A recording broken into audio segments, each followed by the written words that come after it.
think the biggest thing is just getting a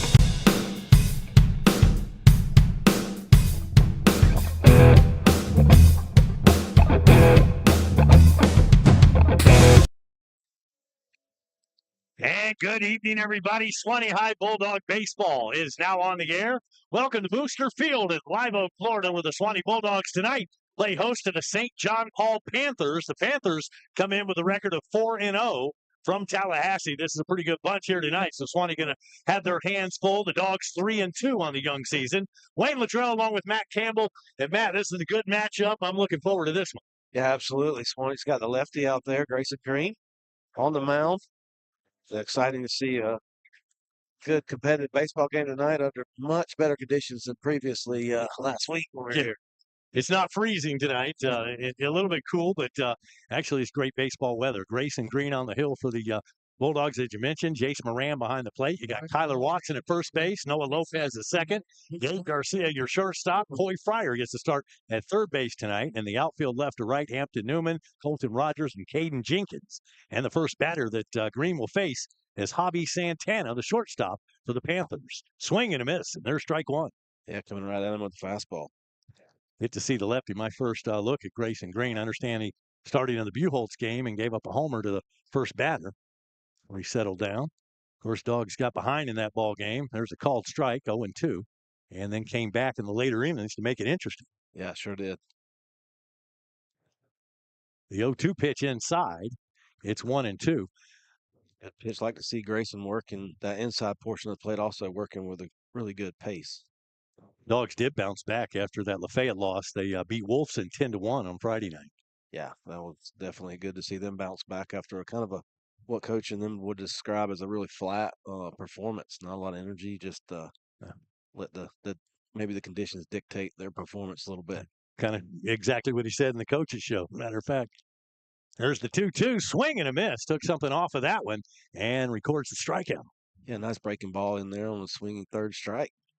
Lead off batter sits down.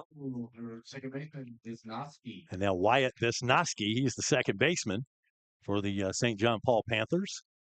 Comes to the plate with nobody aboard. Top of the first inning, just underway. Grayson Green working quickly. The lefty deals right down the pike. I tell you what, the defense sure appreciates that when you have a pitcher out there that's ready to go. And no doubt, keep things snappy. That one's in there. And again, he starts out 0-2. Yeah, throwing a lot of strikes early and often. That's a coach's best friend as well. Yeah, I'm sure Coach Pennington likes to see that. Yeah. The 0-2 pitch. And got him. Back-to-back Ks. Yeah, swinging strike three again. Just good morning, good afternoon, good night. You like to see it, and quickly 2 outs here. And not a whole lot of pitches. I mean, that's one thing early in the season. Coaches are watching that pitch count. And, a lot of times you can foul one off and foul another one off, and you get that pitch count up early in the ball game. And then you're going to have to get to that bullpen early. There's the number 3 batter in the order. This is the catcher. This is Jason Cantella, number 17. Ball misses just in. So the 1-0 pitch. Swing and a miss. Some high heat. Yeah, chased one out of the zone there. Home plate umpire Jamie Fike.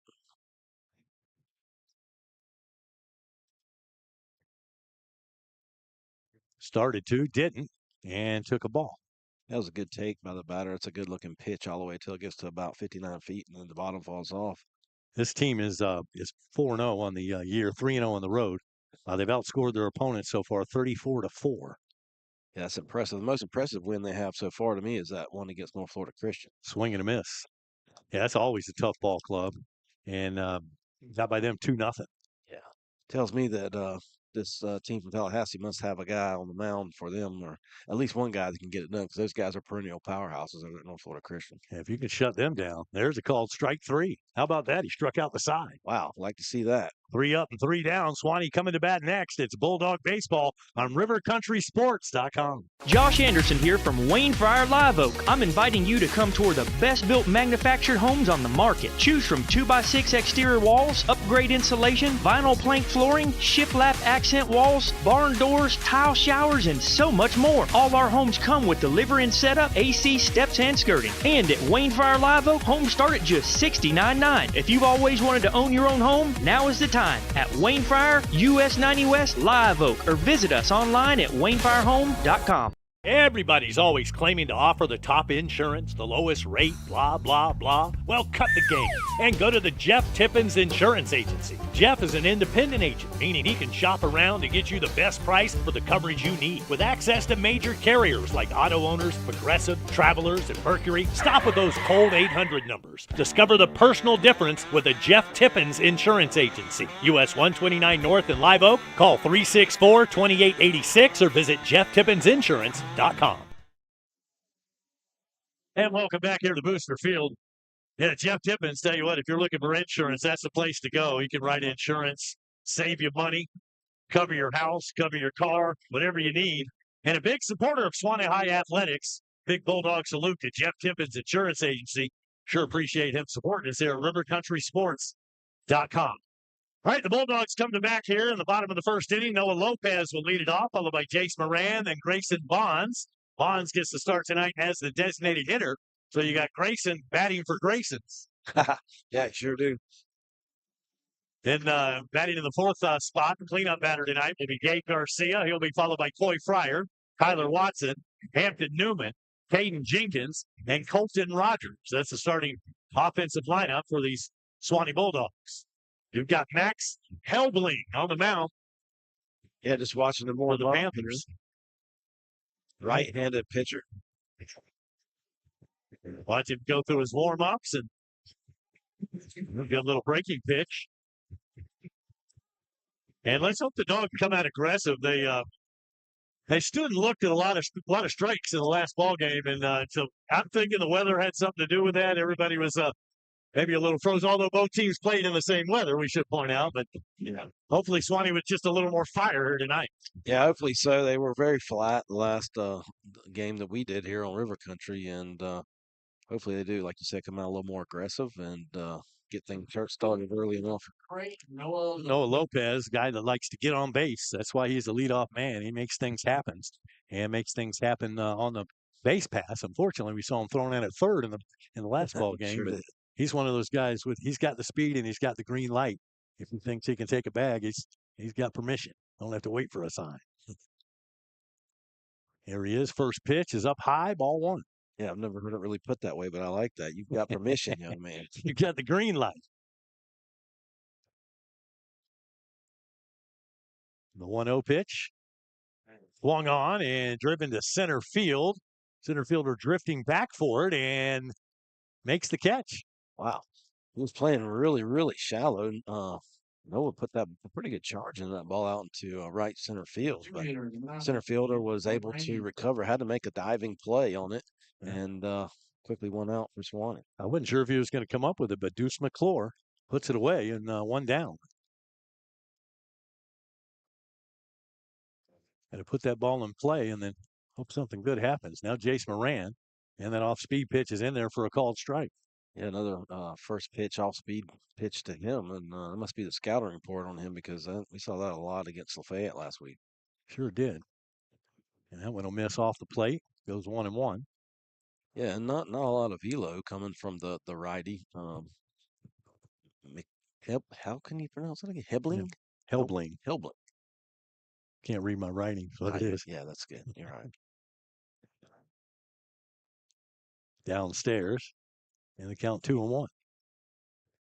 Ran the lefty looking at the righty pitcher, and boy, if he can get that timing down.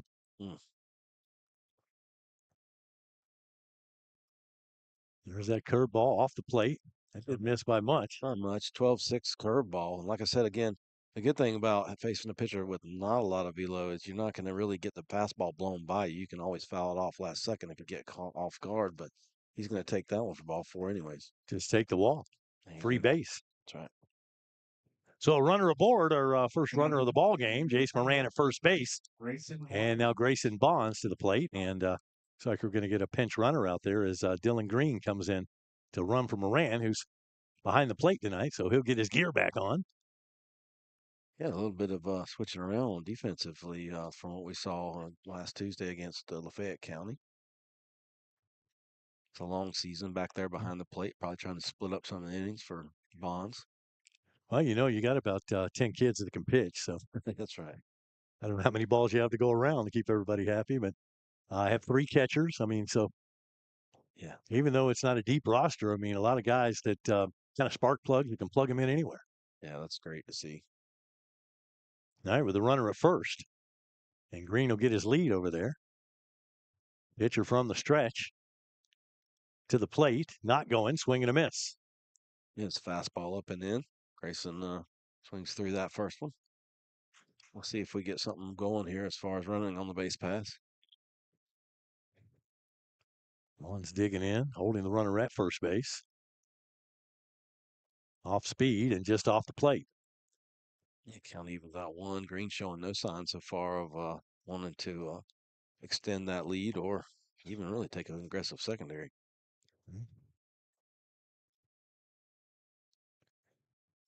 There's that off-speed pitch. Tried to get it, but it was a little off his bat. Couldn't come up with that. So number 13 in the hole now, 1-2.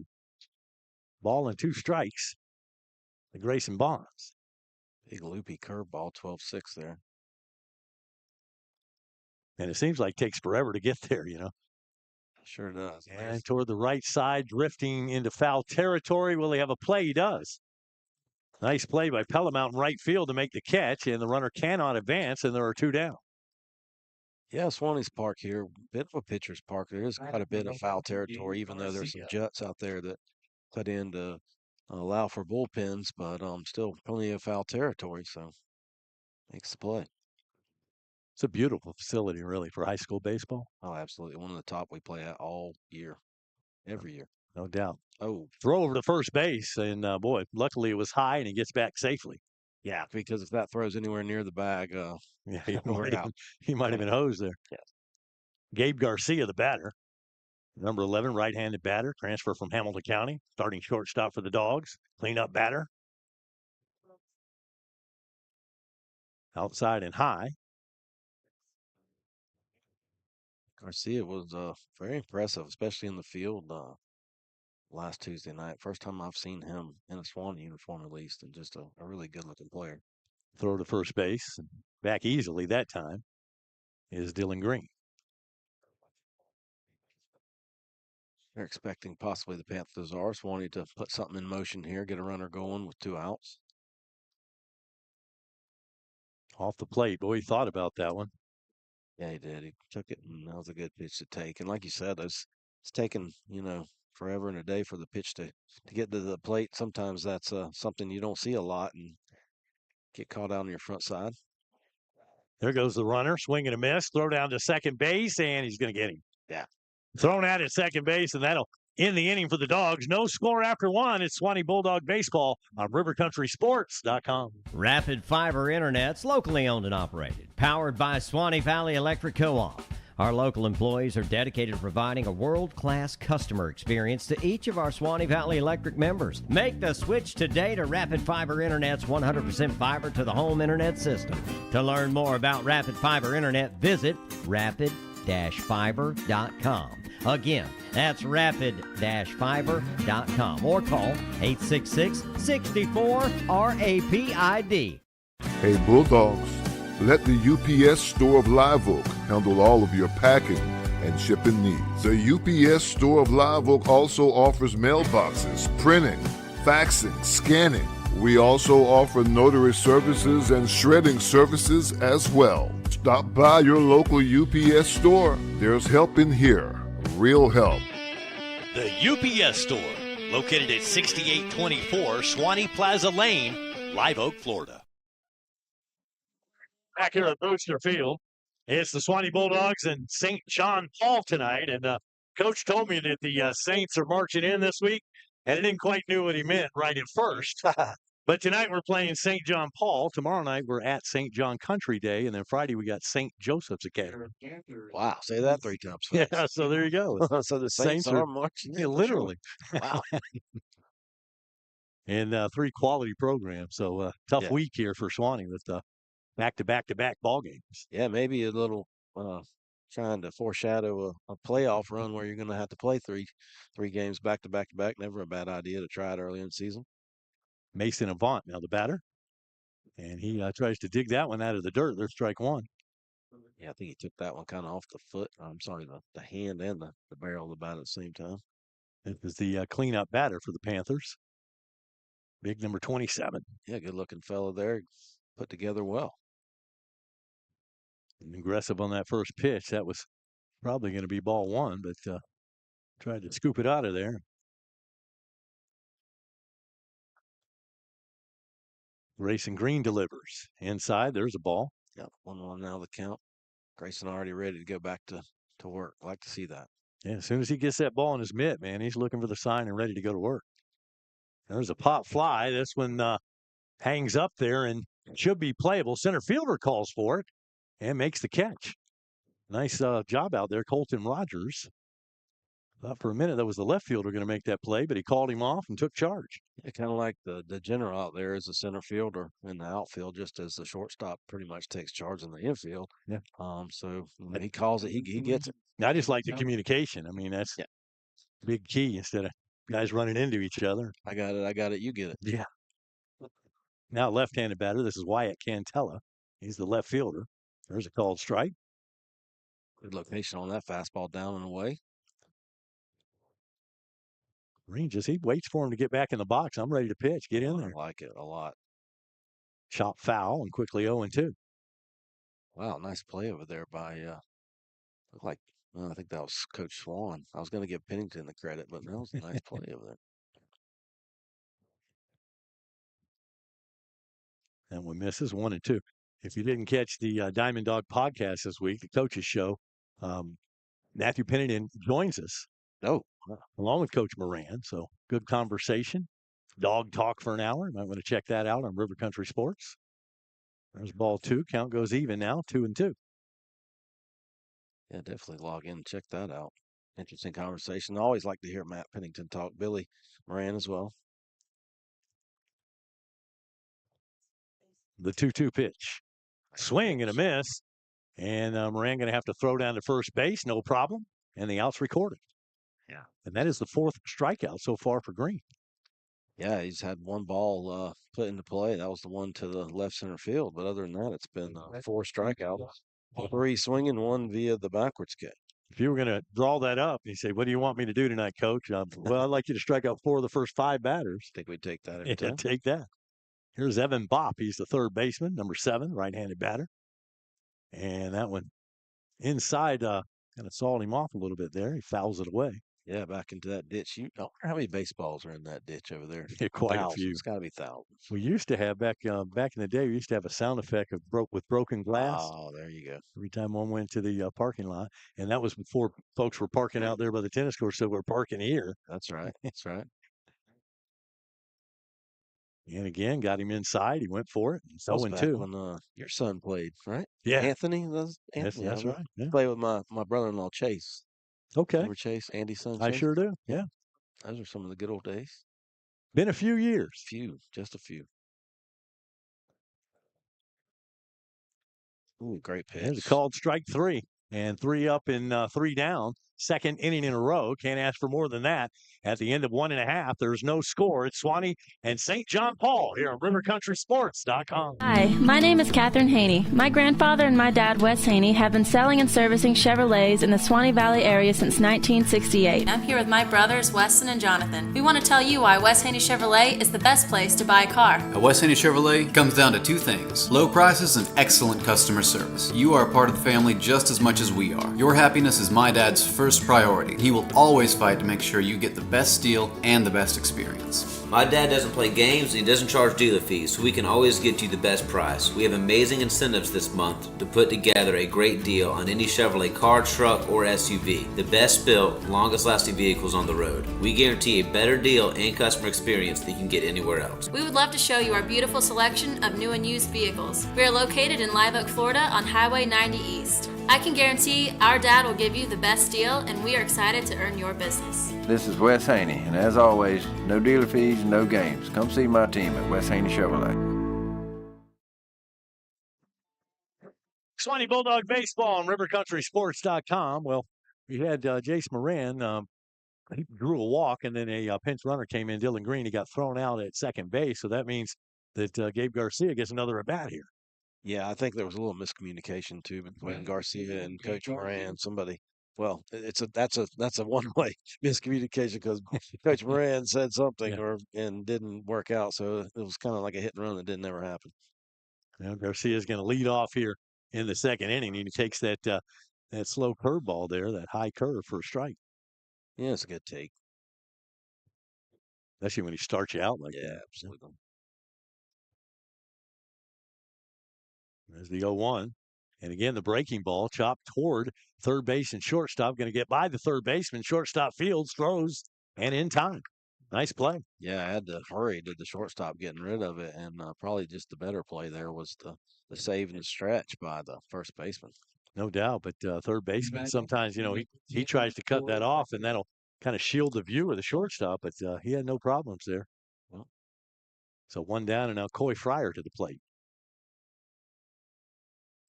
Fryer digs in, and first pitch up high, and that one got away from the catcher all the way to the backstop and bounces back to him. Yeah, I think that's going to be a cross-up because it wasn't uncatchable. I just think he was expecting the bottom fall out of it, and it wasn't the old number 2, it was the number 1.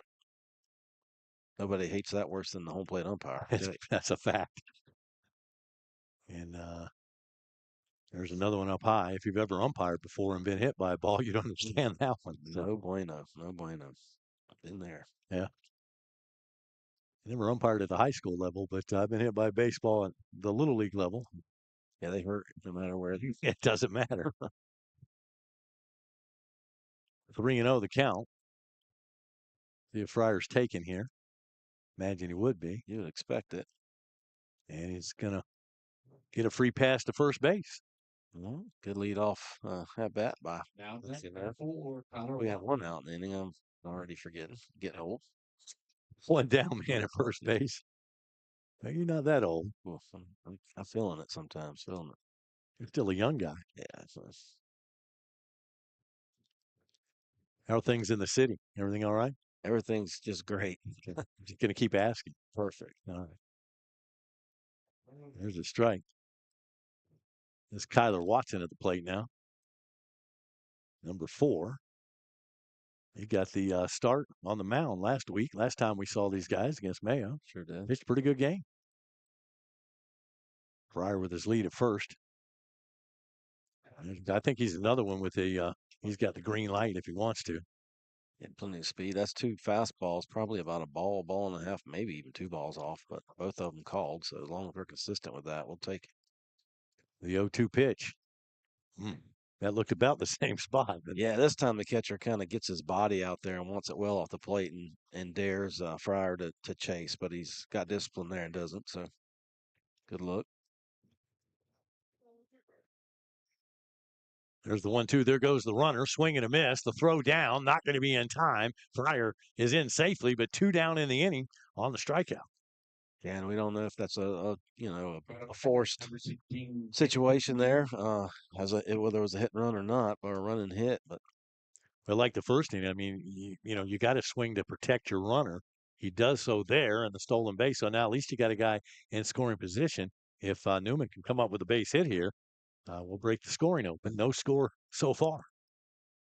Hampton Newman at the dish now, left fielder.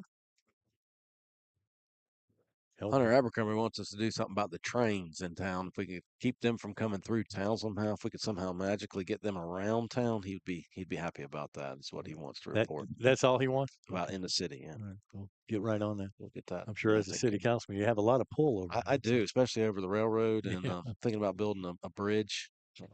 Just putting 129 up and over the railroad, so it doesn't affect us. I do understand the issue though, because I've been stuck, and the train is backing up and moving, and I'm in a hurry and I'm trying to get around. Feed mill on both sides of town, so it's perfect placement. Toward the third baseman, fields it cleanly. The long throw across the diamond gets away from the first baseman. Here comes Fryer to the plate, and the Suwannee Bulldogs take a 1-0 lead. Yeah, sometimes you'd rather be lucky and good, and we caught a break right there as probably what should have been a routine play. We rushed the throw a little bit there from third. First baseman unable to pick it and gets away, and we're able to score a run. Well, he did. The hard part was fielding that cleanly, but then he had the long throw, and you heard it a little bit, and first baseman couldn't quite scoop it up. So And record that as an E5. A run is across. And Suwannee 1-0 now. There's Caden Jenkins at the plate. And swings at the first pitch into right field. It's going to drop. Drops in front of the right fielder. And heading to third base and diving in safely is Hampton Newman. Yeah, good piece of hitting there. Just going with the pitch and not trying to do too much with it. Putting it in play in the right spot. And like you said, the single sends Newman to third. So now Dog's got something going here again with 2 outs. Yeah, 2 down and a rally going on. Colton Rogers. Let's see if we can keep it going. Here's a center fielder. We got Lopez on deck. 2 down in the inning. Bulldogs on the corners. Helbling from the stretch. The pitch, swing and a miss. Yeah, out in front of that one. Quite a bit. Rogers. Colton Rogers playing in center field tonight. Batting in the 9th position. And takes there. Count even at a ball and a strike.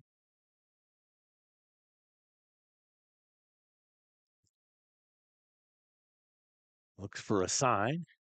And now steps back in there.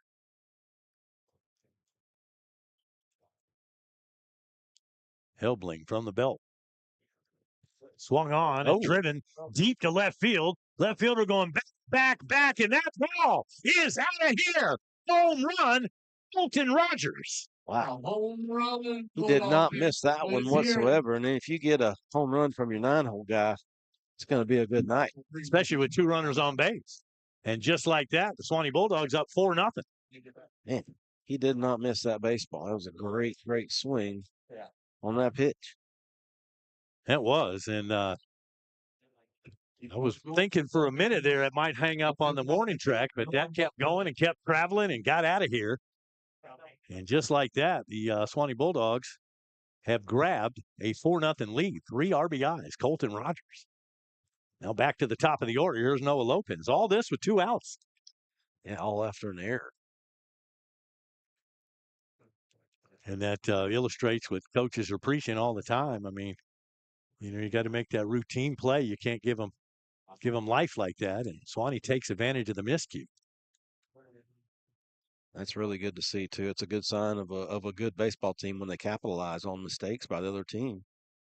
Something we weren't able to do last Tuesday night. We're doing it here tonight for sure. Lafayette was capitalizing. Last time we saw these guys, 3-0 quickly to Lopez. That's another thing about a pitcher. You give up a dinger like that, and then you've got to come right back to the next batter. And yeah, sometimes you don't quite have that out of your mind. Got to get that headspace cleared out. The 3-0 taken all the way is Lopez, and now he'll take first base. Yeah, 4 straight balls there, and don't forget too the unselfish at bat. Good team at bat there by I believe it was Jenkins there in the 8-hole, just taking the outside fastball and serving it out in there to right field and keeping the inning alive. And the big 3-run knock then by Colton Rogers. No doubt about it.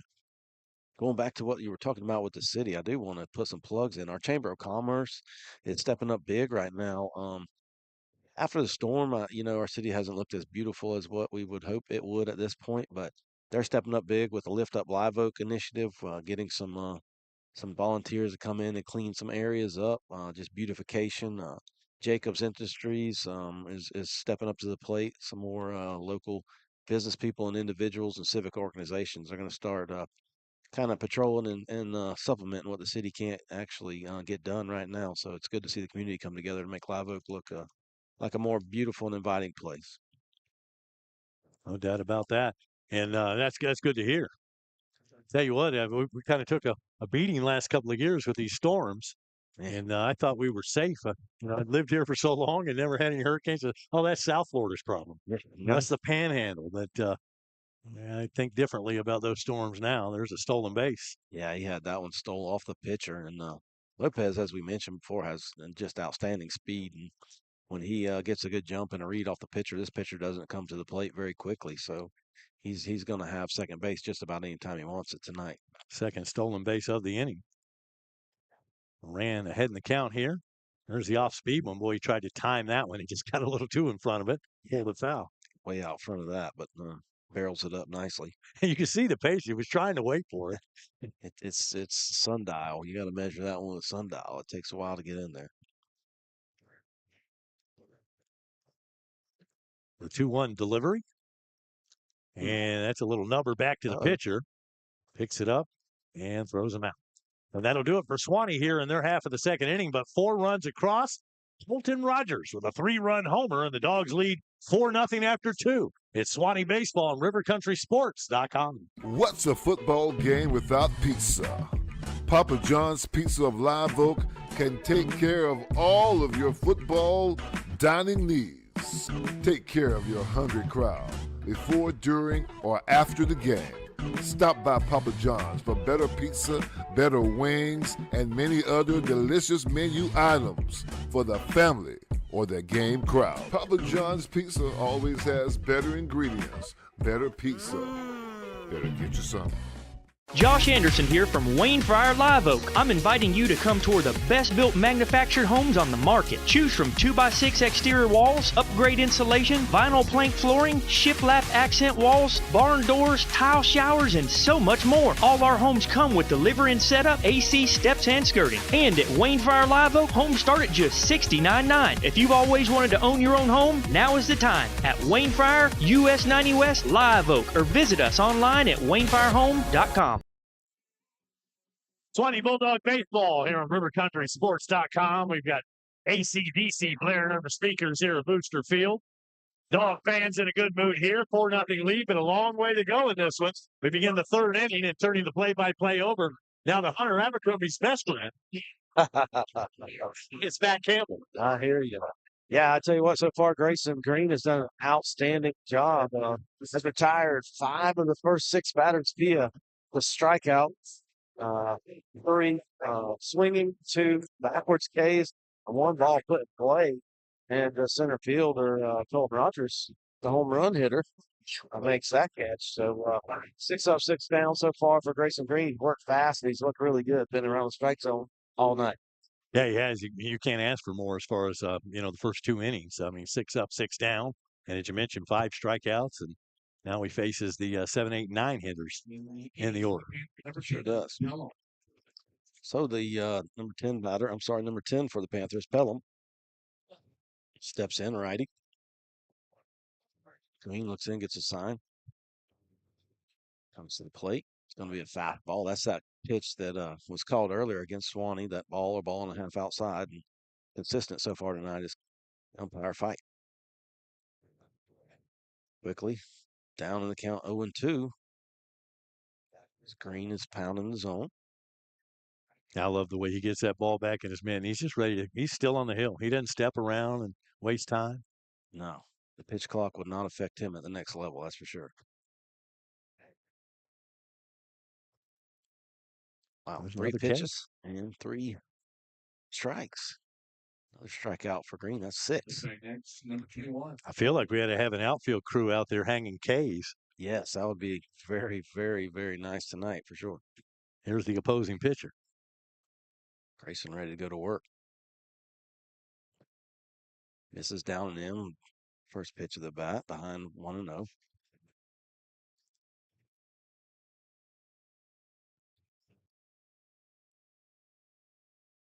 Green with the sign, ready to go. Fastball misses just a little bit up. Looking at the American flag there in center field, and you do have a bit of a breeze blowing out. Yeah, maybe just enough to help Colton Rogers baseball get up out of here, but just a slight breeze. There's a fastball swung on 2-0. Good swing on that. Fouled off straight back here. We mentioned before, the defense appreciates that quick working pitcher probably just as much as anybody. Good question. Other than the fans, the baseball fans are going to appreciate it as well. Well, 3-1 now, though. Got to say, I'm not a huge fan of the pitch clock. I'm still a traditionalist, and if a pitcher wants to take a while, but I can want one hand and whatever else. You know how that goes. Yeah, unfortunately, I do a lot of times. So, free pass given by Green to the opposing pitcher, Helbling. And they're going to have a pinch runner. I'm going to let you tell us who that is. That's Jace Doss, number 23. And Grayson's not going to have to change his delivery or anything. He has been going from the stretch all night. So, lefty looking at your first base. And I guess that's a high school rule where you can pinch run for the battery, pitcher or catcher, and not get charged for that. He can just, Right. That's I think that's called the speed up or courtesy rule. I'm not sure exactly what it's called in the book, but you can have a speed up or courtesy runner for your pitcher or catcher. so that said, get charged against you, and that player can be used later in the game, which is kind of nice. Absolutely. Deuce McClure now at the plate. Grayson stares down the runner at first, delivers to home plate. Fastball swung on and fouled straight back. Ahead in the count, 0-1 quickly. McClure's the kid that made that circus catch out in center field. He sure did. Green checks the runner at first. Comes to the plate, a fastball swung on and fouled back again. With Deuce. Deuce wears number 2. You think that's by coincidence? I didn't think so. I don't think so. Deuce wearing the number Deuce. Or Dose. Either way. 0-2 the count to Deuce. Batter calls timeout. I checked with his parents. I went to find first names. The lineup they gave me just had last names, so I went and talked to some of the fans, and I checked with the parents. Said, do you want me to call him Deuce? And they, yeah, okay. There you go. Fastball grounded out to his shortstop. He's going to get it to second. We're going to try to turn it around, and Deuce has got a lot of speed, so we're not going to be able to turn 2, but we do get the lead runner. Nice play by Garcia, fielding to the ball to his right. In the hole, has to backhand it, quickly gets it over to the second baseman, who is, I think that's Lopez out there, right? Yeah, that's Lopez. And 2 out in the inning. Almost turned 2. Almost. Anybody else other than Deuce, that's probably a double play. He could go. Good move. Green stares down. The runner at first is going to throw to first. And in there, sliding safely. And McClure at first base on the fielder's choice. He got 2 down in the inning. And this is the top of the order here with Santana. Javi, not Carlos. There you go. Grayson's going to go back over to first base again. A little bit in between, a decisiveness there by the first baseman, or the runner, I'm sorry, at first base Deuce. And see what's going on here. Grayson keeping him honest. And commits to the plate. Ball's taken a little bit high. The batter's able to hold his swing. 1-0. Cat and mouse going on between the runner and the pitcher right now. Infield playing back except for third baseman. Playing about even with the back. And the pitch swung on and missed. Strike 1 counts even at 1 apiece. Outfield playing pretty much straight away. Santana went down swinging, struck out in the first inning. Batting here in the third.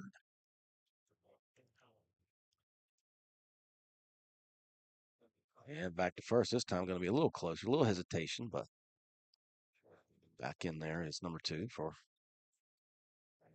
Panthers. I know they'd like to get him in scoring position. Green trying to avoid that. The breaking ball just got a piece of it with Santana.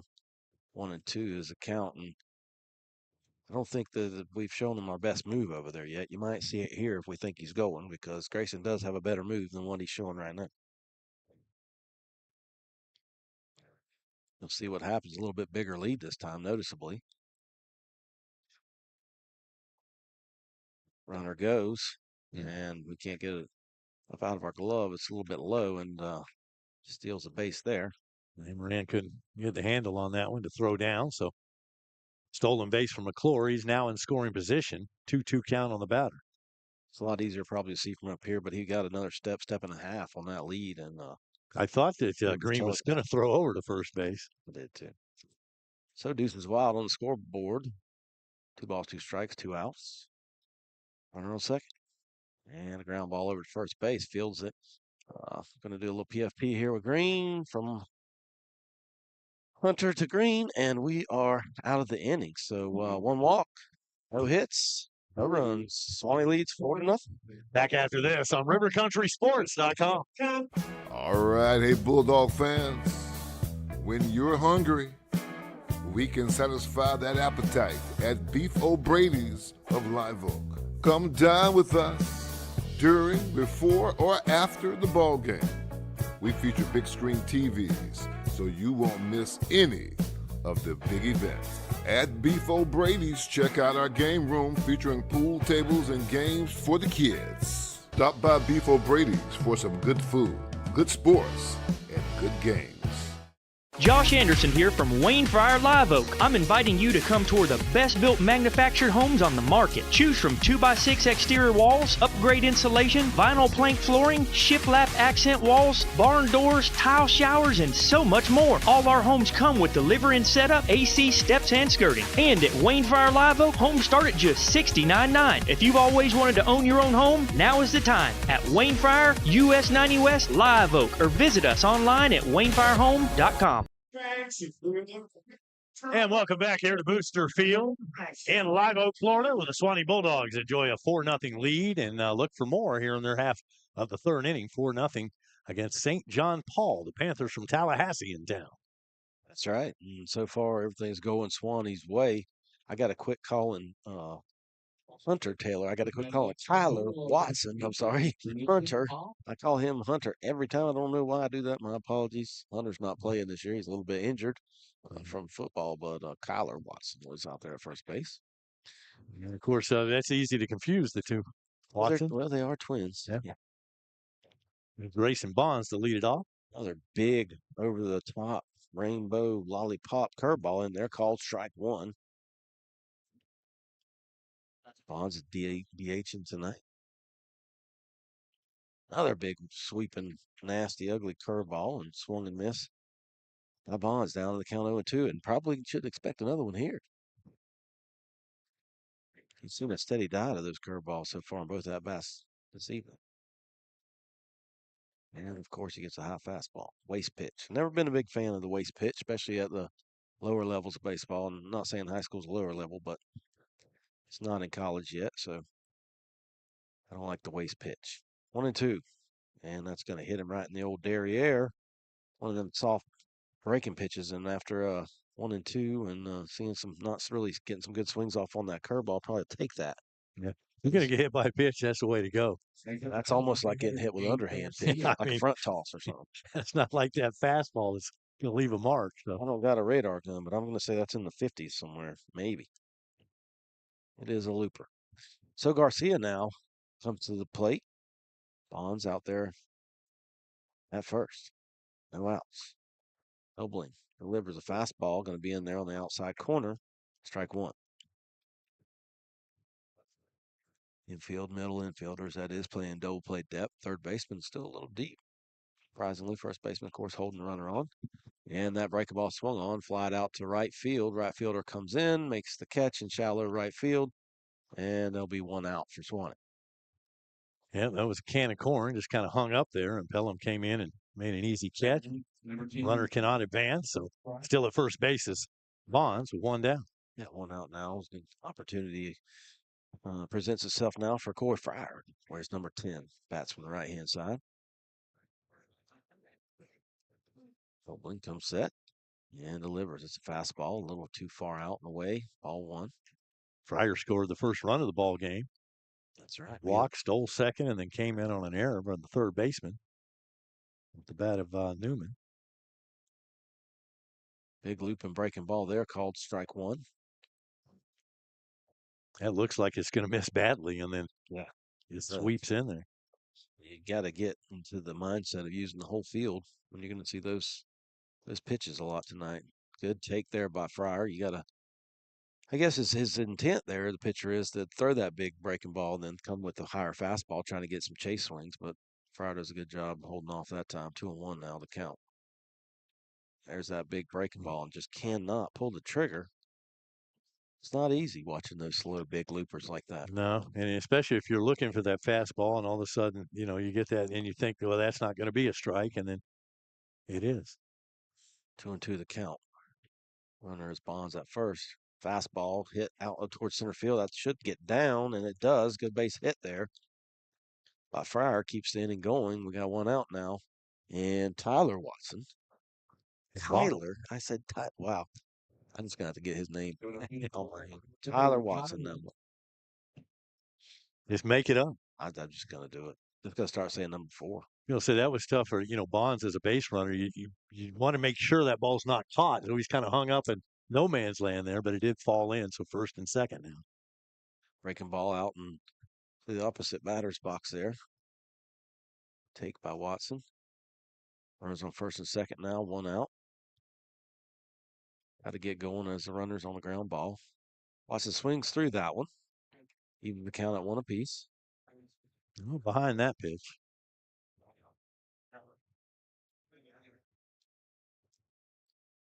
Oakland comes set, does a little double pump. Big breaking ball, sat on that time by He Watson. sure It's did. going to be shot out in there left center, and the speedy Deuce was able to run that down for the second out of the inning.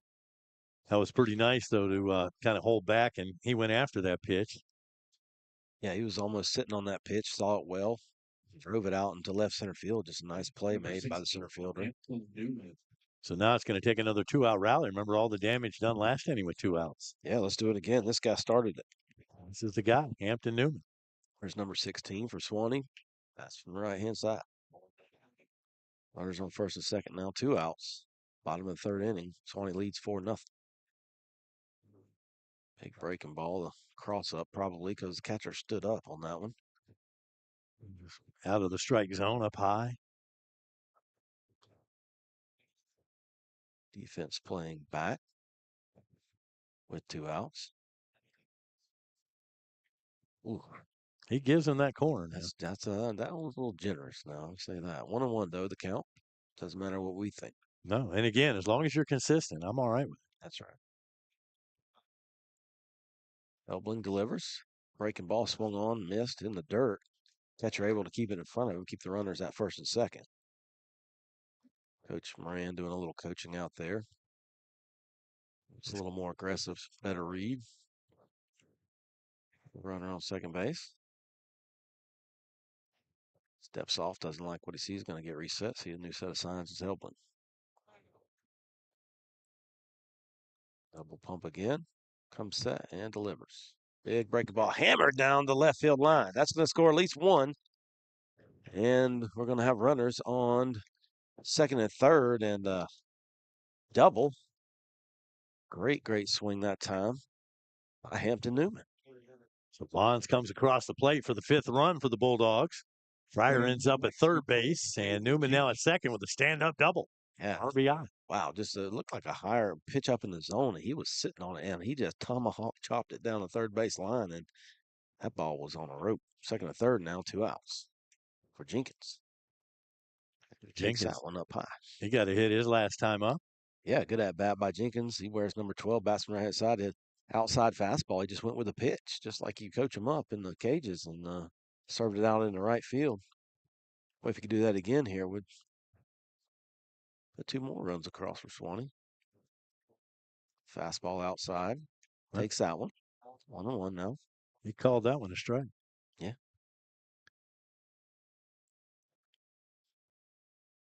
Runners on second and third, 2 outs. Bottom of the 3rd. Fastball swung through. Runs the count to 1-2. It's like that last pitch had him a little off balance there. Just a little bit. Just sit here and think, use the whole field again. And the breaking ball hit out towards left field. That ball is going to stay up, though, probably, and is caught. But another good inning for Suwannee. We add 1. So after 3 complete in the books, it's Suwannee 5, Panthers nothing. Suwannee Baseball airs on rivercountrysports.com. Rapid Fiber Internet's locally owned and operated, powered by Suwannee Valley Electric Co-op. Our local employees are dedicated to providing a world-class customer experience to each of our Suwannee Valley Electric members. Make the switch today to Rapid Fiber Internet's 100% fiber to the home internet system.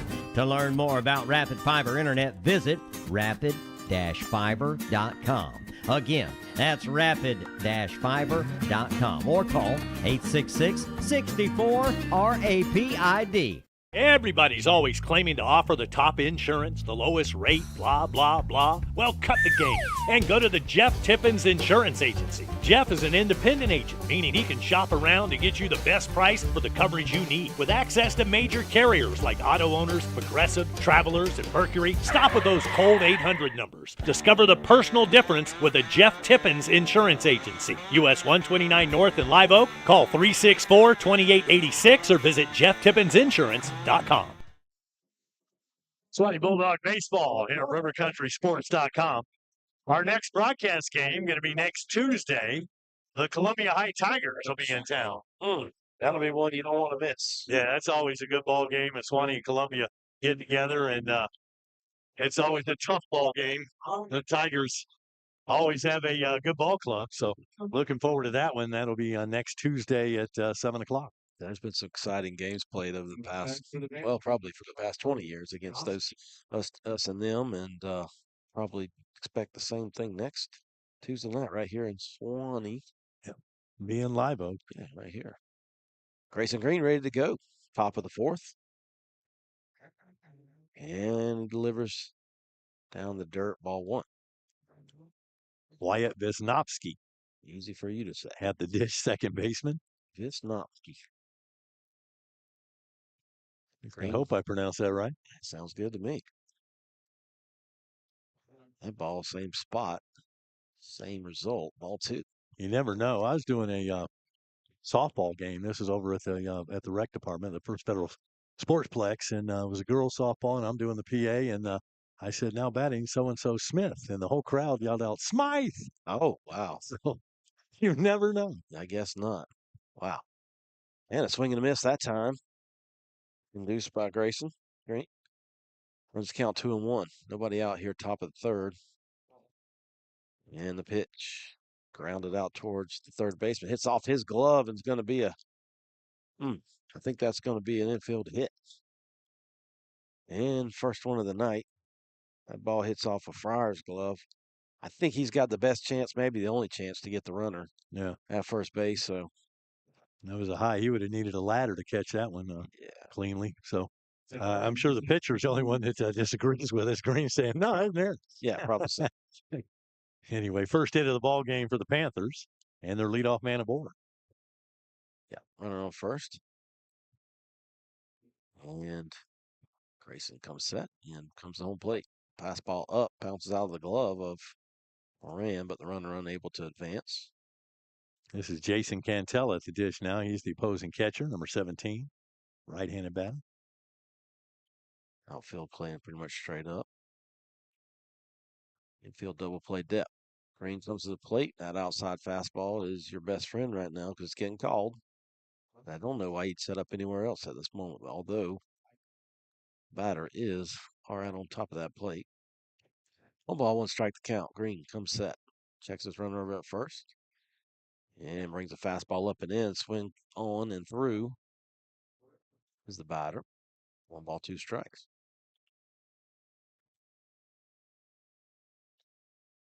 Kind of a lull right now in the air here. Green, 1-2 count. Comes set, delivers. Fastball dribbled out there to third. Going to be woof.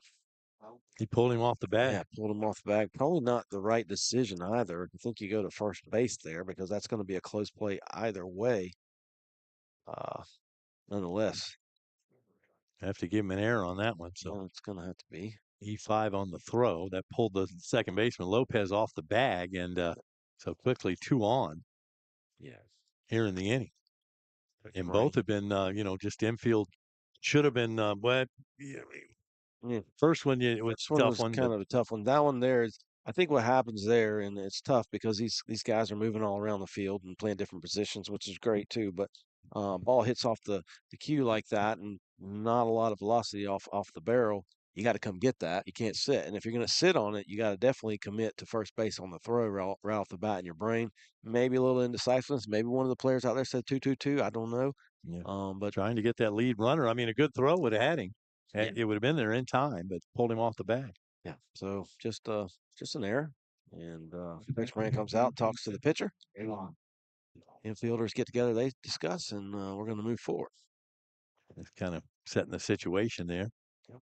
So runners on first and second. Nobody out. Mason Avant at the dish.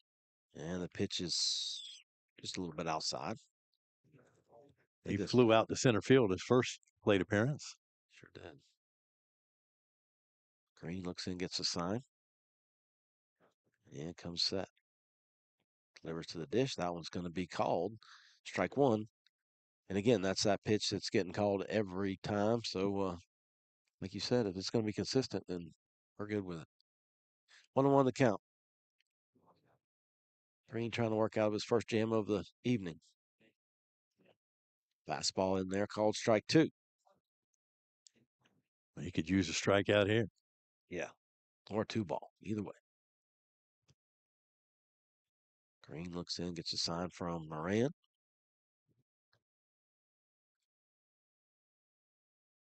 Batter calls timeout. And if you notice, there's a lot different of a pace this inning with Green. Once he's gotten runners on base, he slowed down a little bit. I don't know if that's on purpose or if that's something Coach Moran came out and talked to him about.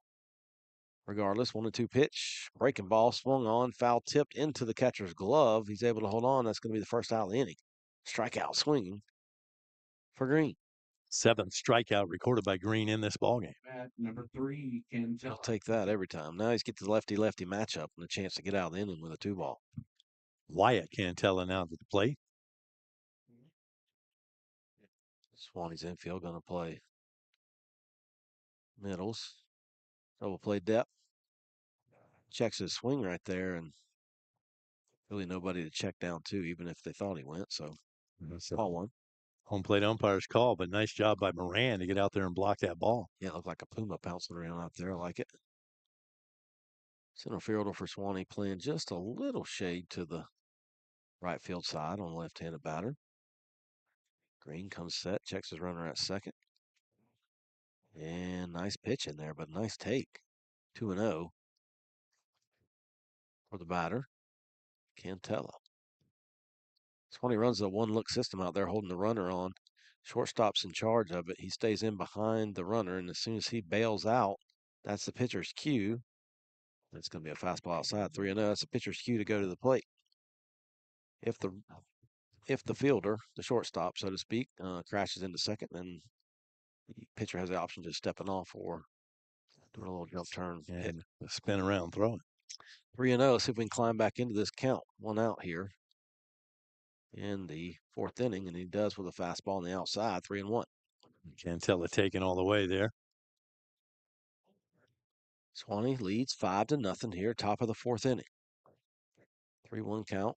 Center fielder straightens back up, gets in center field. Fastball fouled off, and then Green has climbed back into the count here. He's climbing the ladder. That's what you like to see. Competitive pitching. Sure did. Fell behind early. May have been concentrating too much on the runners now. Focused on the batter, and he's back in the count as full. That's incredible what that first strike will do. And right now we're having maybe a little trouble with the signs with the runner on second base. Let's start over, do it again. 3 balls, 2 strikes, 1 out here. Top of the 4th inning. And the full count pitch is going to be with strike 3. Going to catch the outer corner. And that's a great pitching job by Green, coming all the way back from the 3-0 count. Sure was. And then to get him on the backward K. And so it is another strikeout recorded by Green. Let's see if he can get out of this inning with no damage done. Yeah, he's going to have to do it with the runners on first and second. Once again, we're a little bit of confusion. It's really incredible to me looking out there at Grayson. I've seen him grow up his whole life because I was a coach for and his older brother Tyson. He just looks so much like him. He's just from the left-hand side of the mound. And Green's gonna just step off and gonna chase the runner back. But it is uncanny how much they favor in their mannerisms and stuff. One's a righty, one's a lefty, obviously, but it's pretty cool to see. Grayson comes set and delivers a pitch high. Fastball 1. Grayson, I used to be a PE coach before I was a dean at the school, and he was probably the most competitive kid at what do they call that? Oh my goodness, when you hit the ball and it goes around the The rope, oh my gosh, Like tetherball. tetherball. Gosh, how could I forget that? He may have been the most competitive tetherball player I've ever seen in my life. I mean, it was life or death to him. There's Really? no question, life or death. And he takes that mindset out there to the mound, and you can appreciate it. Now, that's fastball in there for one on Well, one. imagine he's probably competitive, whether it's checkers or tetherball or baseball or Absolutely. whatever. Whatever they're doing. Yeah. How fast you're eating, how much you're eating, anything's a competition. He's driven and motivated by it. 1 ball, 1 strike, 2 outs. Fastball down and away. That's the count of 2-1. 2 outs here. On a really nice night for baseball. The third baseman at the plate, Evan Bopp. No bop. Grayson looks in, gets a sign. 2 balls, 1 strike, comes to the plate. Fastball inside. Ball 3. So the second straight batter, he's gone to a 3-ball count. We'll see if he can do just as he did in the previous at-bat and work his way back into the at-bat and finish it here. He's pitched really, really well tonight. 3-1 pitch. Fastball swung on and fouled off. Drives it to 3-2. So he has done just that. So with 3 balls, 2 strikes, 2 outs, runners on first and second. Once Green commits to the plate, runners probably will be on the move. Good action here.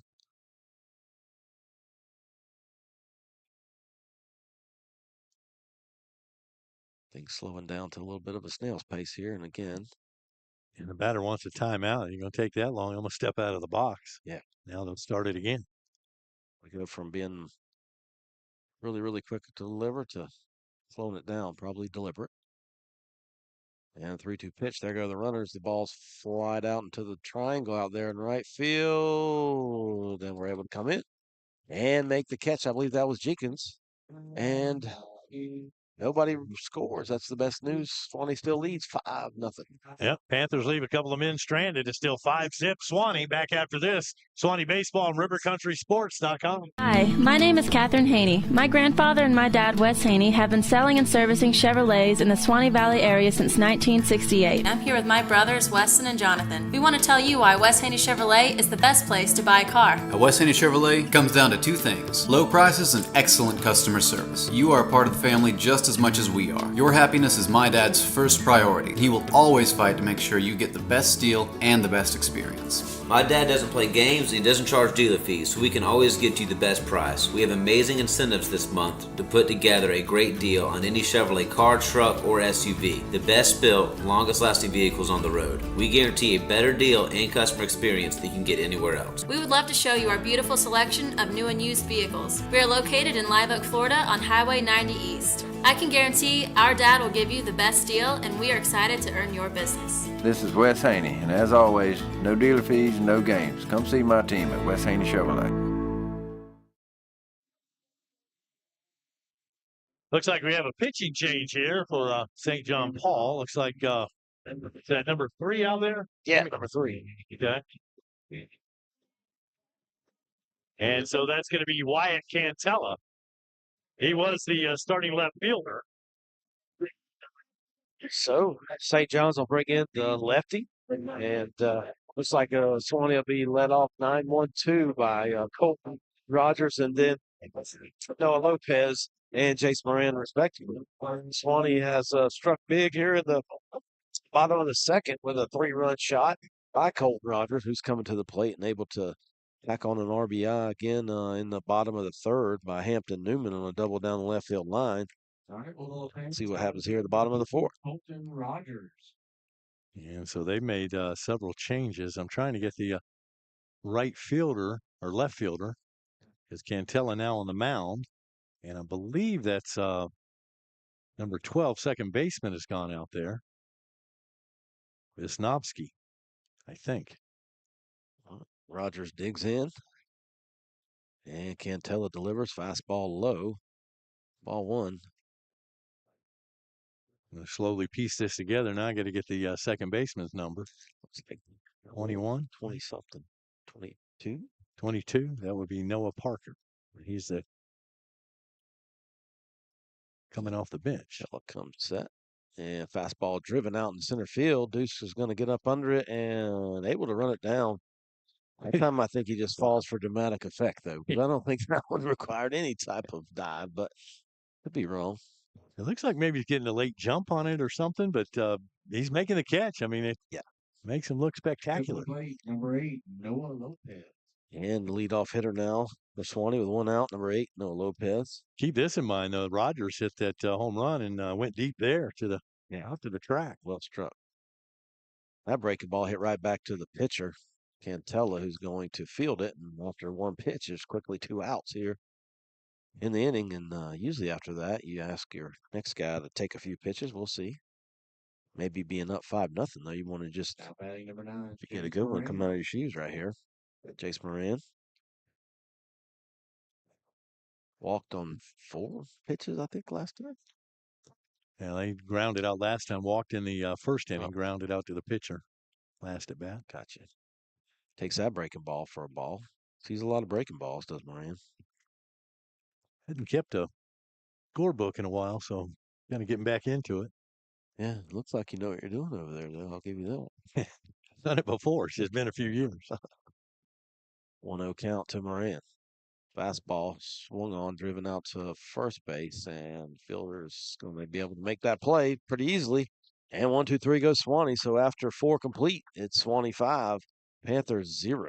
Bulldog Baseball on RiverCountrySports.com. Everybody's always claiming to offer the top insurance, the lowest rate, blah, blah, blah. Well, cut the game and go to the Jeff Tippins Insurance Agency. Jeff is an independent agent, meaning he can shop around to get you the best price for the coverage you need. With access to major carriers like Auto Owners, Progressive, Travelers, and Mercury, stop with those cold 800 numbers. Discover the personal difference with the Jeff Tippins Insurance Agency. US 129 North in Live Oak. Call 364-2886 or visit JeffTippinsinsurance.com.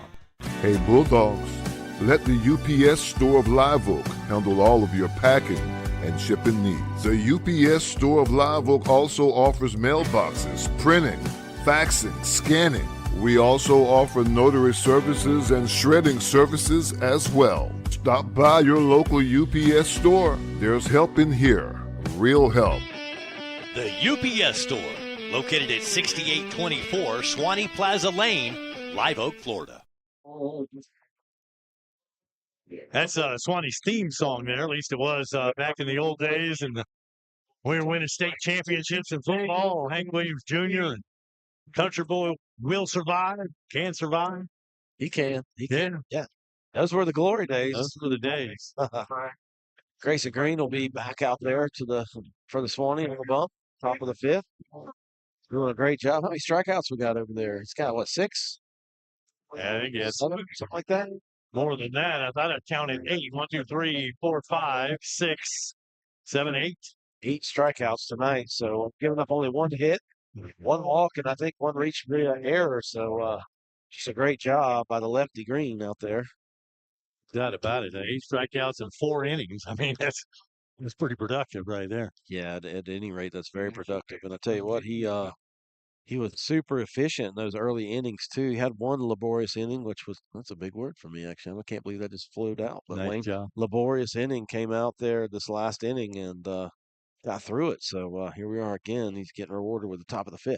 Yeah. Kids, that means he labored. Ground ball to first baseman's first pitch swinging. That's Watson's going to field it. Step on first, throw it around the infield. So again, efficient. And 1 pitch, 1 out. Doesn't get any easier than that. Jackson Pelham goes down. And now number 21, this is Max Helbling. He was the starting pitcher. That is correct. And ready to go to work is Green. Fastball in there. A little bit low. Ball 1. And Helbling may be playing second base because he's still in the ball game. They made a bunch of defensive changes and didn't tell me about them. Helbling sends that one deep to left field. And back just before the warning track, I think, is Newman. Makes that catch out there. So quickly 2 outs now. Just drifted back and made it look routine. Normally, you don't want your outfielders backpedaling like that, but they make the catch. Yeah. We'll worry about the semantics when we get to practice. Yes. Actually, no, the Saints will come marching back in tomorrow. What is that tomorrow again they play? Yeah, The they'll Saints, play yeah. 3 in a row, That's and right. I think Saints, they're on Saints the are road tomorrow and then back home on Friday. quickly 0-2, swinging strike 2 And as a so center fielder, Speedy Deuce. Thursday they're at St. John Country Day, and That's then right. Friday back at home against St. Joseph Academy. Yeah, man.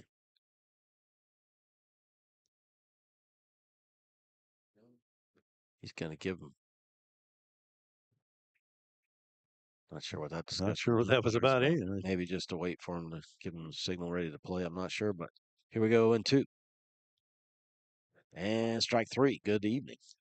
I'm sorry. Good morning. Good evening. And good night. And good night. 3 up, 3 down for the Panthers, and they're half of the 5th inning. Back after this, still 5-0 Suwannee on RiverCountrySports.com. Rapid Fiber Internet's locally owned and operated, powered by Suwannee Valley Electric Co-op. Our local employees are dedicated to providing a world-class customer experience to each of our Suwannee Valley Electric members. Make the switch today to Rapid Fiber Internet's 100% fiber to the home internet system. To learn more about Rapid Fiber Internet, visit rapid-fiber.com. Again, that's rapid-fiber.com or call 866-64-RAPID. What's a football game without pizza? Papa John's Pizza of Live Oak can take care of all of your football dining needs. Take care of your hungry crowd before, during, or after the game. Stop by Papa John's for better pizza, better wings, and many other delicious menu items for the family or the game crowd. Papa John's Pizza always has better ingredients, better pizza. Better get you some. And do it for the Suwannee Bulldogs here in their half of the 5th inning. We've got Grayson Bonds ready to lead things off, followed by Gabe Garcia and Coy Fryer. Yeah, so the opposite of a laborious inning was a very efficient inning. I think it was like a 6-pitch inning for Grayson Green. So here we are, bottom of the 5th. Suwannee leading 5-0. Grayson Bonds looking to get us started here. And I did figure out that Hellberg went to second base, starting pitcher, and Cantella now on the mound, Wyatt Cantella. Ball's in the dirt. And 1-0 Grayson. Probably happy to not see breaking balls now. Solid steady diet of those from the starting pitcher Helbling. He got hit by a off-speed pitch his last at bat and ended up scoring a run. Takes that ball inside for a strike. Strike 1. 1-1 the count. Grayson 0-1 on the evening. Flew out to the right fielder back in the first inning. Cantella comes set from the left side. And hits him again. That one stung a little bit. Yeah, that one did not feel so good, but those Bonds kids are tough. They are. He's baseball pedigree. Probably a rule in there. If you rub it, then you're in trouble. I'm sure in some form or fashion. I don't know where that came from, but it's even back to Little League. I mean, you always tried to tell the kids, don't rub it, don't rub it. Yeah. And they'd have tears trying to, Easy for you. Yeah, right. So Bonds on first again via the hard way. And pitch is delivered. Swung on to Garcia. Garcia swings on it. Back in my coaching Babe Ruth days, and we had that rule, and I told the kids, and then so we're out there, and I'm showing a kid how to field a ground ball, and I get a bad hop, and I mean it popped me, and I had a big old knot, and I wasn't going to show any fear, Yeah, that's right. The kids are just waiting for me to cry. Swinging again with Garcia. 0-2 in the count. I tell you what, one of the funniest human beings I've ever been around is Grayson's cousin, Bo Bonds, who's playing in the Toronto Blue Jays organization. And tough as they come too, but he is one of the funniest kids I've probably ever been around. Delivered fastball, it's driven right through the hole there. Good swing on that ball by Garcia, puts on it. And Suwannee in business. One runners in first and second with nobody out here in the bottom of the 5th. Looking good. Looking for some insurance here, leading 5-0. Yeah. And let's see if we can get something going here. Nobody down, as you say, and 2 men aboard for Coy Fryer. Yeah. Coy's ready to. And you always need that guy, whether it's Bo or somebody in the just to keep things light. Bo will do that for you. But intense as they come, though, at the same time. It's awesome. And the pitch to Fryer, swung on, grounded out towards shortstop. Could be 2. Got 1 and 2. So 2 outs now on the double play. Runner is at third base. That's Bonds. And Watson comes up, a chance to do a little damage with 2 outs. Wish him luck. That's Bo Bonds and Houston Morrell. Houston in the Yankees organization, both of those going into spring training. It's always a great time taking a little grapefruit action. Mm-hmm. It's some of the best baseball you can watch with the best access in those smaller stadiums. So some of the big superstars, and it's just. When I was a kid growing up in West Palm, used to be the home of the Braves in spring training and the Expos, Montreal Expos. But to hang out and they give you balls and sign anything you wanted. Oh, yeah. Those were good days. 0-1 count. Going to be in the dirt and scoots away, but not far enough for Bonds to score. I grew up in Vero Beach, so we had the Dodgers there for years. And man, that was always what we did. And we had the Vero Beach Dodgers after spring training, and they no longer even are affiliated with the town city anymore. But a lot of memories there. A lot of fun. 1-1 to count, 2 outs here. Bottom of the 5th, fouled off. What about the Rays playing this year at Yankee Stadium, the minor league park, because their stadium got damaged in the hurricane? That was broadcast for the whole world to see. What's they call it, Tropicana Stadium? At St. That Pete. roof was all blown off, and man, that was a disaster. But yeah, they're going to be in a visiting stadium all year, so to speak. Breaking ball doesn't turn over. 2-2. I try to get down for a game. That's kind of a cool stadium. I've seen a minor league game there before. Is it called Steinbrenner Stadium? Yeah. Yeah. I've been there one time. It's right across from where the Bucks play. That's right. That fastball misses wide. 3-2 now. 2 outs. Bonds over there at third base. Trying to cross home plate. See what happens right here with Watson. Full count. 2 outs. Bottom 5.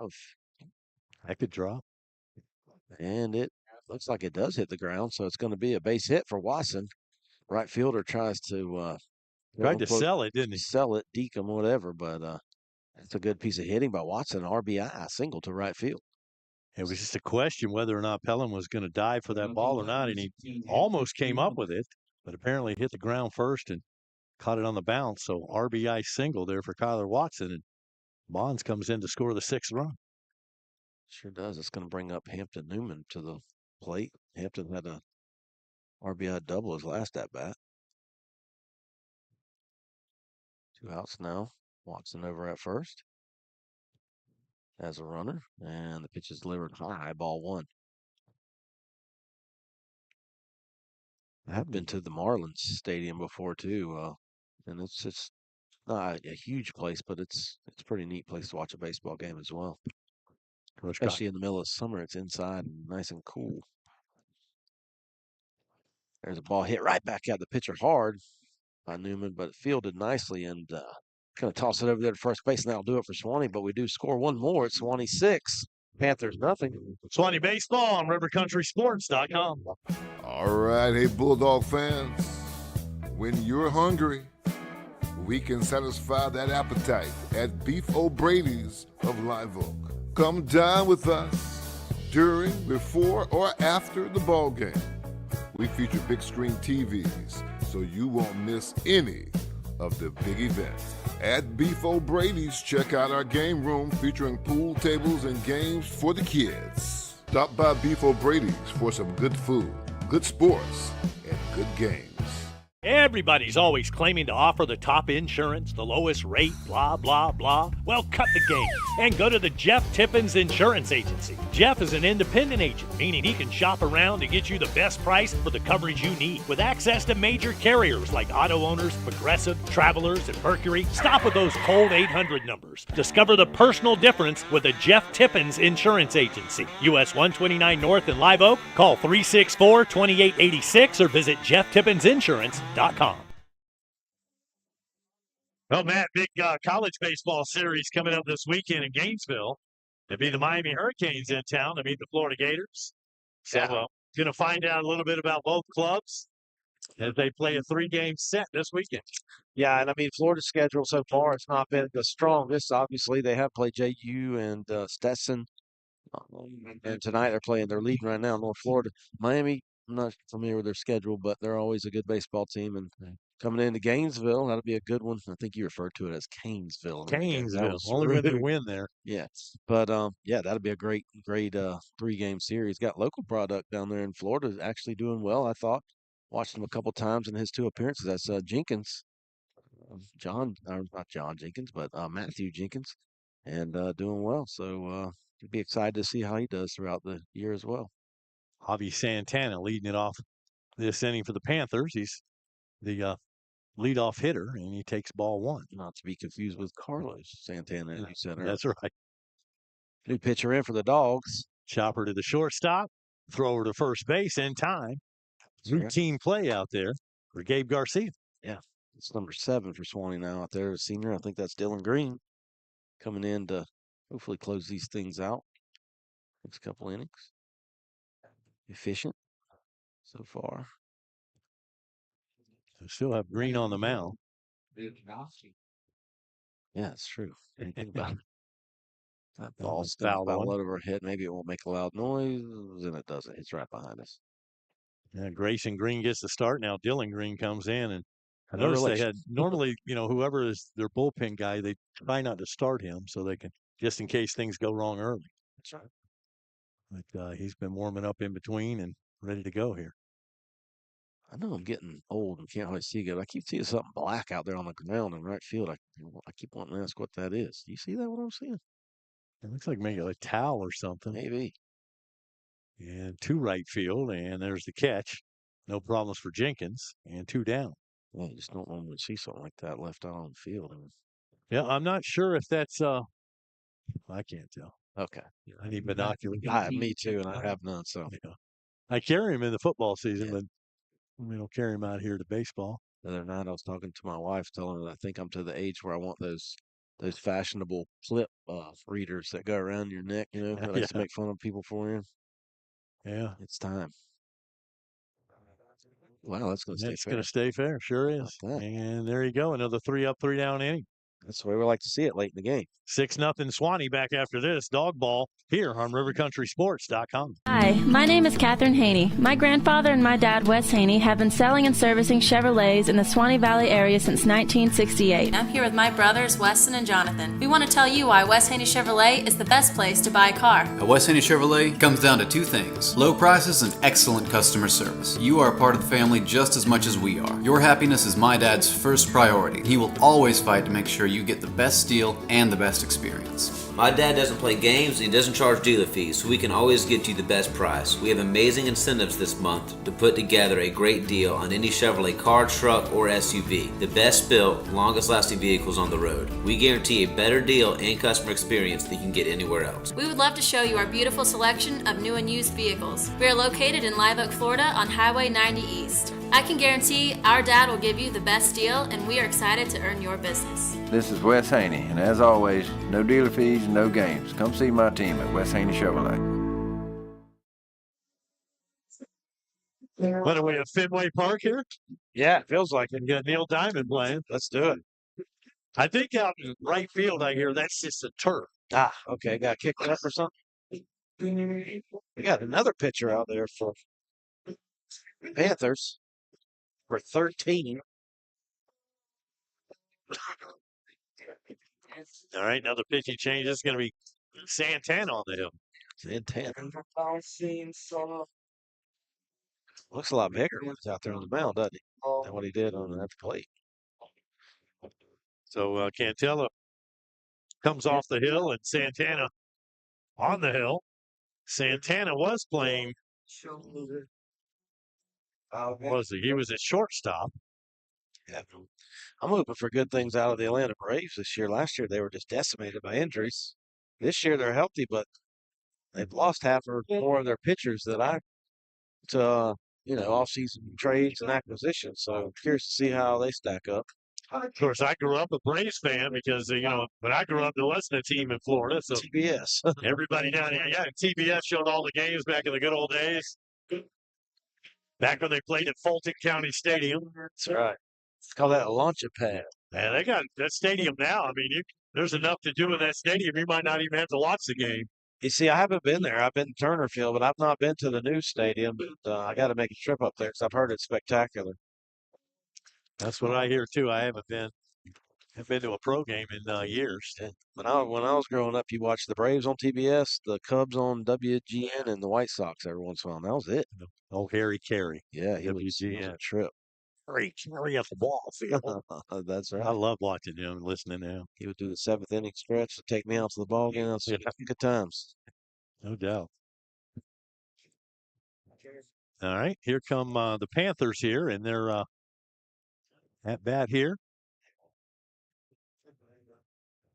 That's Jenkins. It's the 7th inning, so. Well, bottom 6. Okay, I got my scoreboard upside down. I'll be okay. Either way. Aiden Jenkins leading it off here for Swan. I was still trying to figure out positions, and I didn't turn the book over. And I'm getting old. That happens. Yeah. This young man's got a live fastball on him. Looking good. Couple of quick strikes here from Javi Santana. Curious to know if this was the guy that went out North Florida Christian and held them scoreless because he's got a live arm. Sure does. A lot more velocity we've seen from the first two pitchers. Got a piece of that one. Keeps it alive. Yeah, low in two. Scrappy at bat. I think Jenkins is a scrappy little player, and he's not going to go down without a fight. You got to adjust, though. You've been looking at first pitcher, a lot of slow off-speed stuff, and then Cantella not overpowering or anything, but now Santana. It's pretty hard. Absolutely. Up high on that fastball. You go from a lot of 12-6, 50-mile-an-hour breaking balls to then all of a sudden you come from the left side, and then now you got this heat. Guy throwing looks like to be about 90. Yeah, at least. That's went after that one, swing and a miss. Big sweeper. Well out of the strike zone, but couldn't hold off. One out now for Suwannee, and Suwannee trying to put maybe two more insurance runs on the board. We'll see what happens before the top of the 7th. That's Colton Rogers, and he has shown off his power tonight. He flew out deep to center field, and also a 3-run homer back in the 2nd inning. All from the 9 spot. That one misses. Gets away from the catcher. He'll get a new baseball. A lot of times your 9-hole guy is kind of like your second leadoff guy. You don't expect a lot of power, especially in the high school. I'll tell you what, Rogers displaying it. There's a high chopper. Third baseman waits for it, fields it, going to take a good throw. Not in time. Yeah, he double clutched out there, and that was it. That was his demise when he couldn't get a good grip on the baseball the first time. That ball stayed up in the air forever after it bounced seemingly off either the plate or right in front of the plate. Just took that high bounce, and he did all he could to field that ball cleanly and made a nice throw, but not fast enough to get Rogers. Yeah, Rogers was some speed getting down into first base. So Rogers aboard via base hit. Now Noah Lopez to the plate. That'll miss high. That's been his miss so far. Is a little bit up. Not getting quite settled in yet as Santana, but Lopez 0 for 2 on the night. He has a walk and a stolen base.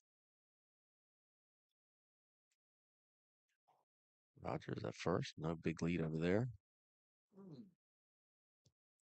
A lot of times guys like to see that fastball. I mean, the off-speed pitch is a little tougher to time sometimes. But it really is. The guy's just going to come in and throw heat. All right. I'm taking in. Let's go. I'm back in the box. Bring it. That's right. Took that one for a strike.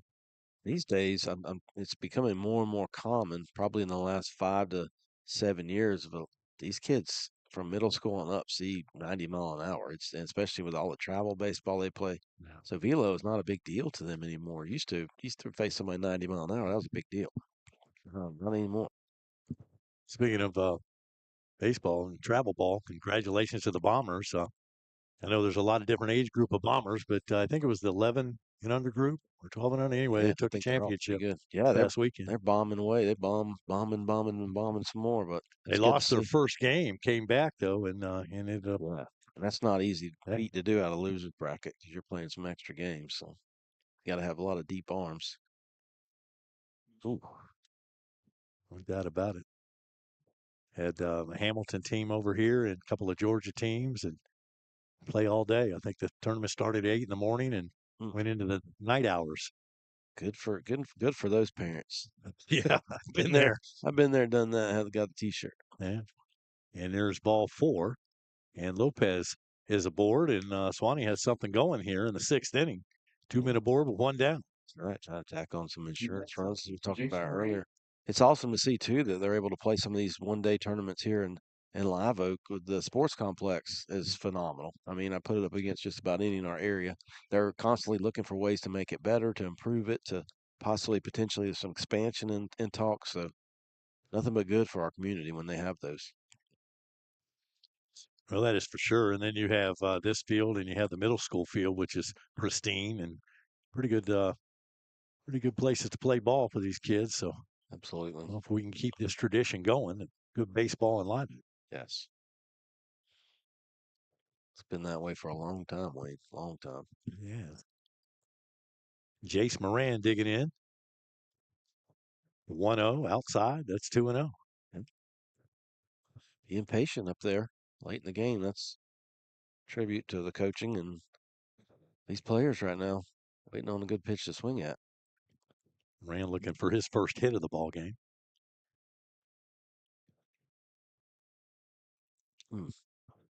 Just missed that one. Got play. Play wants that back. Just a little tardy, not much. Just missed it. Jace had a terrific football season, and he's one heck of a baseball player. 2-sport athlete here at Suwannee High School. Yeah, he's another one that's competitive. Wants to beat you at everything, including checker. Oh, about took his dad out right there. Tell you what, he came in his freshman year, and A.J. Hitt was hurt, and he had to come in and do the kicking chores that year, and you'd have thought he was a senior. I mean, he handled that like a pro. Oh, man, yeah. It's just a monster leg on him.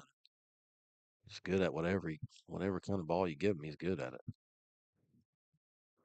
2-2 is the count. 1 down and 2 aboard for the Dogs. And to second base, this could get him out of the inning. There's 1 and can't get him at first. Yeah, got good speed to boot. And what could have been 2, Jace puts his nose down and gets down the line. Keeps the inning alive. Gets that runner to thirds, and we got runners on the corners now with 2 outs. Top 7. I'm sorry, bottom 6. Rogers goes to third. Lopez is chopped down at second. Moran runs it out at first with the fielder's choice. So 2 down. And now Grayson Bond strides to the plate. Bond's the designated hitter tonight. He's a designated get hitter. Yeah, he's been hit twice. Dang it. Also flown out to right field. Trying to take that target off this jersey, I'm sure. If he gets hit by this kid, it's going to hurt. Absolutely. Downstairs, ball 1.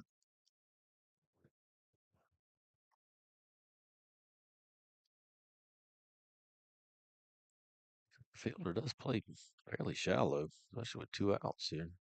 Guess he's counting on that speed.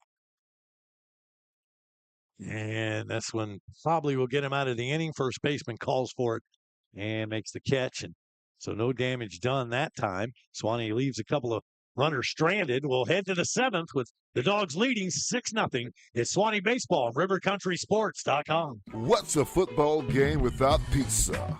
Papa John's Pizza of Live Oak can take care of all of your football dining needs. Take care of your hungry crowd before, during, or after the game.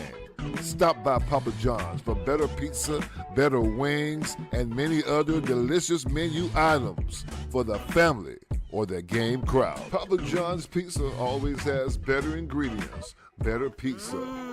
Better get you some. Hey Bulldogs, let the UPS Store of Live Oak handle all of your packing and shipping needs. The UPS Store of Live Oak also offers mailboxes, printing, faxing, scanning.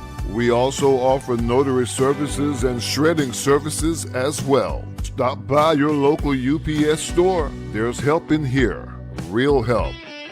The UPS Store, located at 6824 Suwannee Plaza Lane, Live Oak, Florida. Suwannee Baseball here at RiverCountrySports.com. Hope you're enjoying our broadcast. Love to get some feedback if you enjoy it. Maybe you see some things you don't like, whatever it is, we can take it. Comments, criticism, critiques, questions, just email us, rivercountrysports@gmail.com. And if you'd like to sponsor us, we'd love to hear from you. rivercountrysports@gmail.com. All right, Suwannee in business leading 6-0. And unless the bottom falls out, they're going to come away with a victory here as they begin 3 games in a row here. Wednesday, on the road Thursday, and then back home here Friday. Yeah. Against the Saints. Saints and the Saints.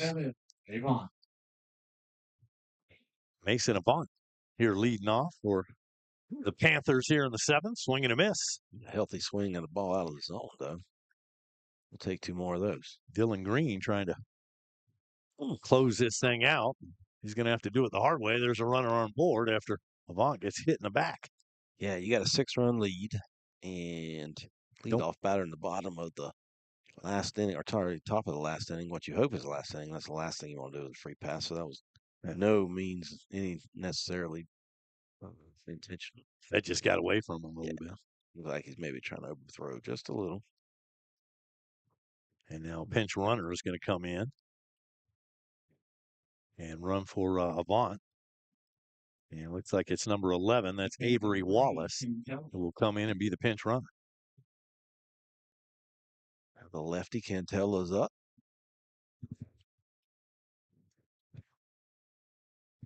Wyatt Cantella to the plate with a runner at first base. Dylan Green works from the stretch.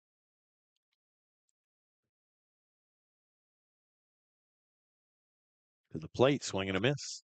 Yeah, finds the zone that time. Just kind of recollect, reset. Forget we've got to forget about that runner in first. It really doesn't mean anything right now. You just focus on the guy at the plate.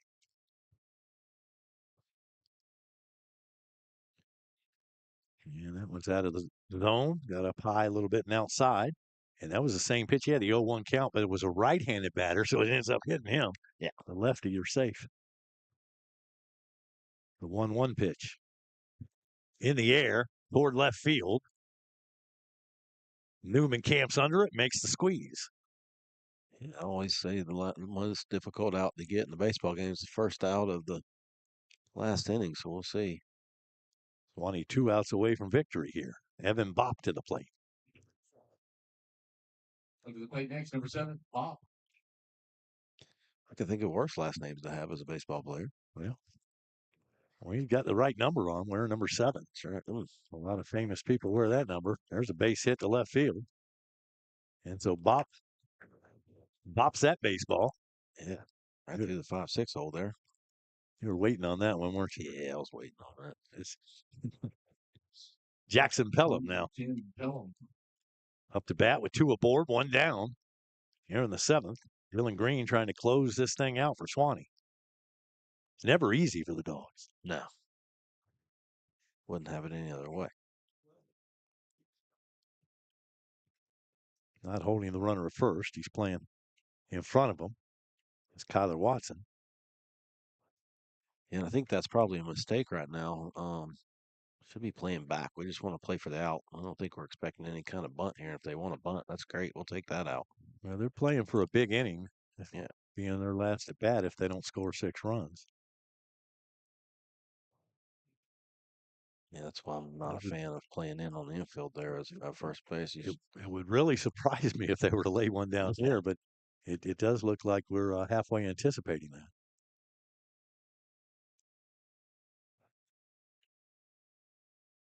And quickly 3-0 on Pelham.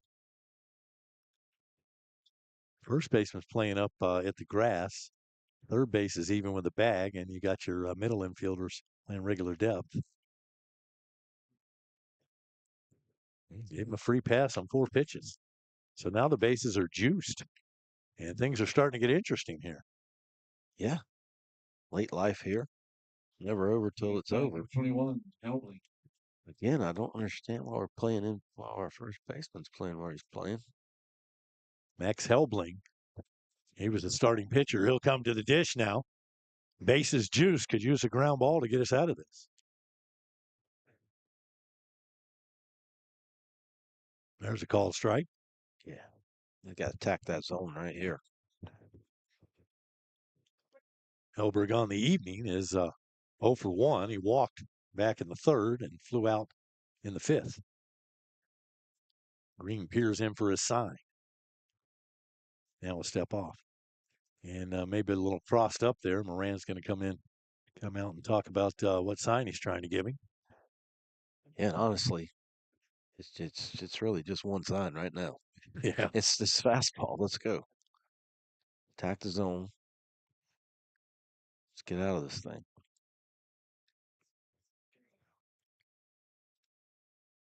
The 0-1.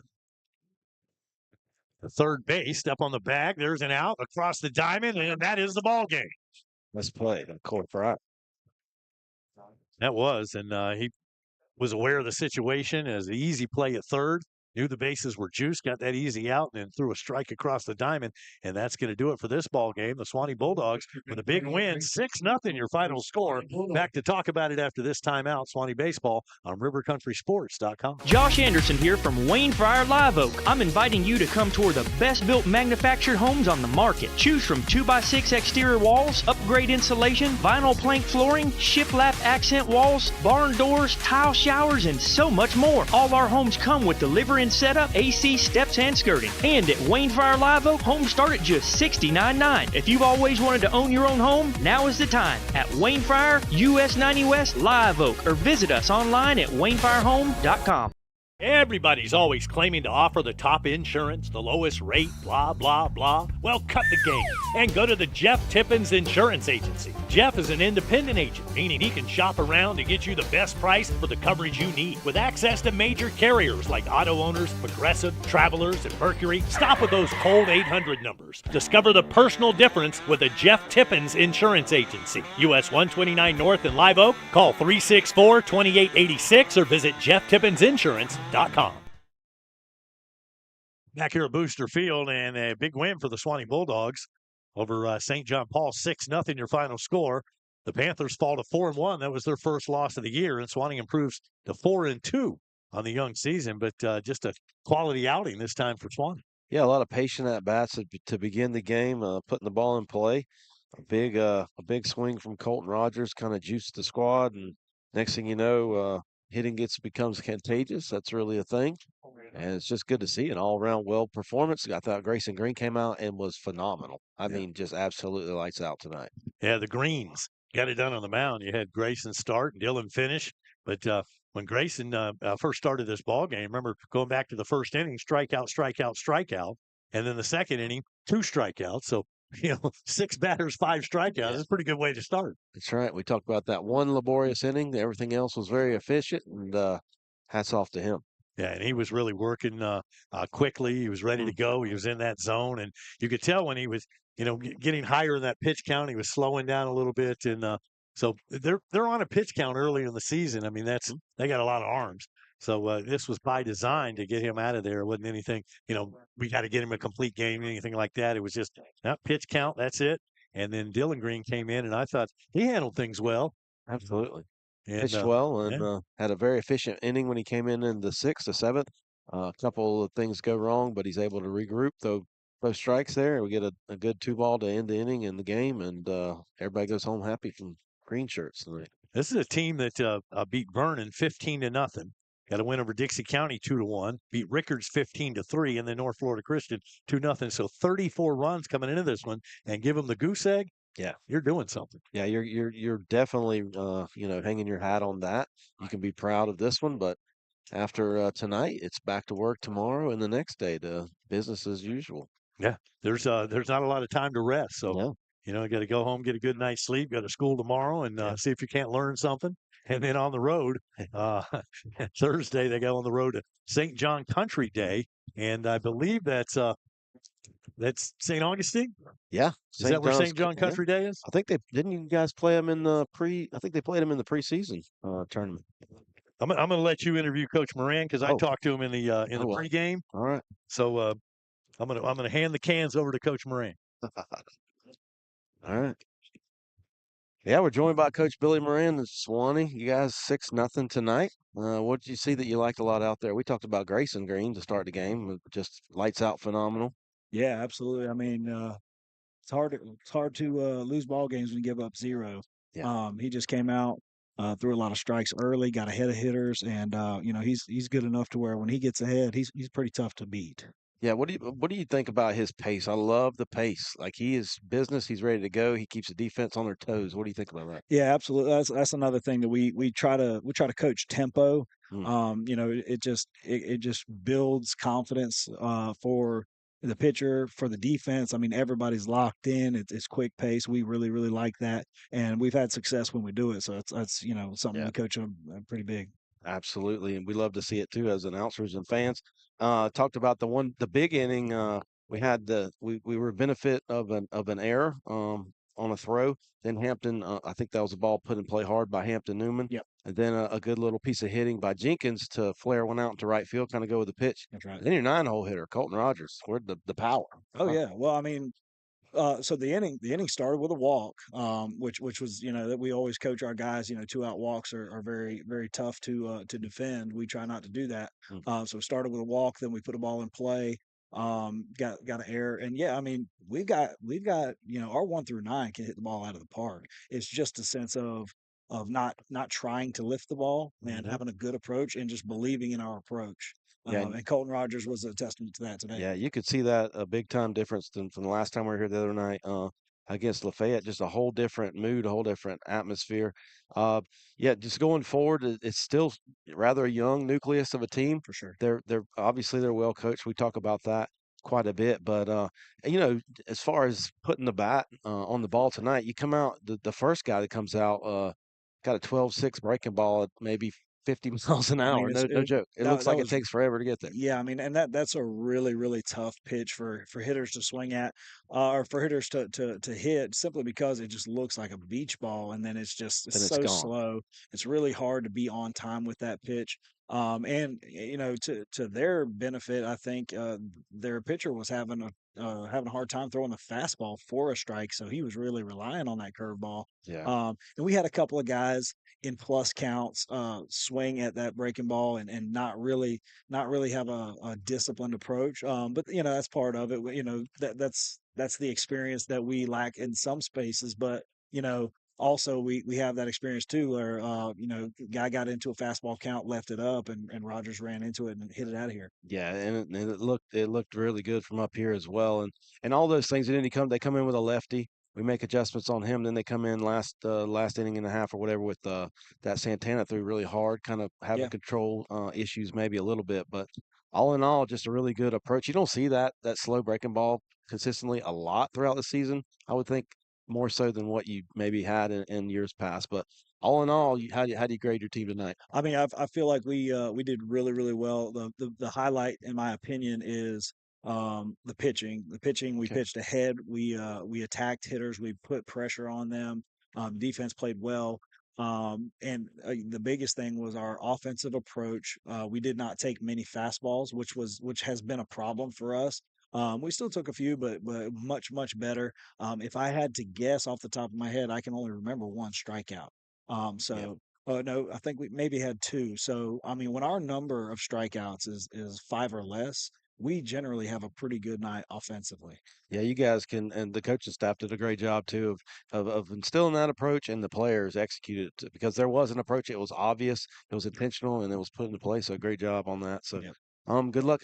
He was talking to me earlier about, you talked about the Saints are marching in. You got Saint this, Saint that, Saint everything. So St. John Paul today, St. John's Country Day tomorrow, and St. Joseph's on Friday. So, we're gonna have our work cut out for us the next 2 days. absolutely. Well, it's been a pleasure talking to you.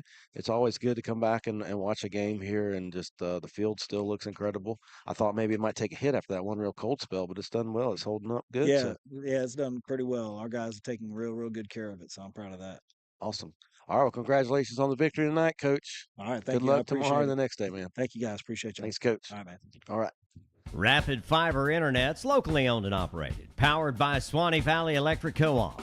Our local employees are dedicated to providing a world-class customer experience to each of our Suwannee Valley Electric members. Make the switch today to Rapid Fiber Internet's 100% fiber to the home internet system. To learn more about Rapid Fiber Internet, visit rapid-fiber.com. Again, that's rapid-fiber.com or call 866-64-RAPID. All right, hey, Bulldog fans, when you're hungry, we can satisfy that appetite at Beef O'Brady's of Live Oak. Come dine with us during, before, or after the ball game. We feature big screen TVs, so you won't miss any of the big events. At Beef O'Brady's, check out our game room featuring pool tables and games for the kids. Stop by Beef O'Brady's for some good food, good sports, and good games. Back here at Booster Field, hey, want to let you know that there's going to be a chicken and rice fundraiser for Mackenzie Cherry coming up on Friday at both the baseball and softball games. Plates are only $10, so please come out and support this. Chicken and rice fundraiser on Friday at the Suwannee High School softball and baseball games. $10 a plate. All proceeds will go to Mackenzie Cherry and family to assist with her battle with cancer. So we're all rooting for her, and it's a great fundraiser, and you're going to get a good meal out of it. So come on out Friday and support the Bulldogs and the Lady Dogs and get a good meal, and that's a great cause. So take advantage of that. And congratulations once again to the Suwannee Bulldogs with a big win tonight. Final score was 6-0. Suwannee Baseball here on RiverCountrySports.com was brought to you in part by Wayne Fryer Homes, by Jeff Tippins Insurance Agency, by Rapid Fiber Internet Services, by the UPS Store of Live Oak, by Wes Haney Chevrolet, by Papa John's, and by Beef O'Brady's. So for Matt Campbell, I want to thank him. Matt Campbell stepping in and helping me out tonight. Appreciate him. Our cameras were operated tonight by Dusty Morgan and John Koch. Our executive producer was Tammy Neal. Our streaming producer was Sawyer Brooks. And our Instagram reporter tonight was Lucy Roberts. I'm Wayne Luttrell. Hope you've enjoyed it. Suwannee High Bulldog Baseball, 6-0. Dogs win here on RiverCountrySports.com.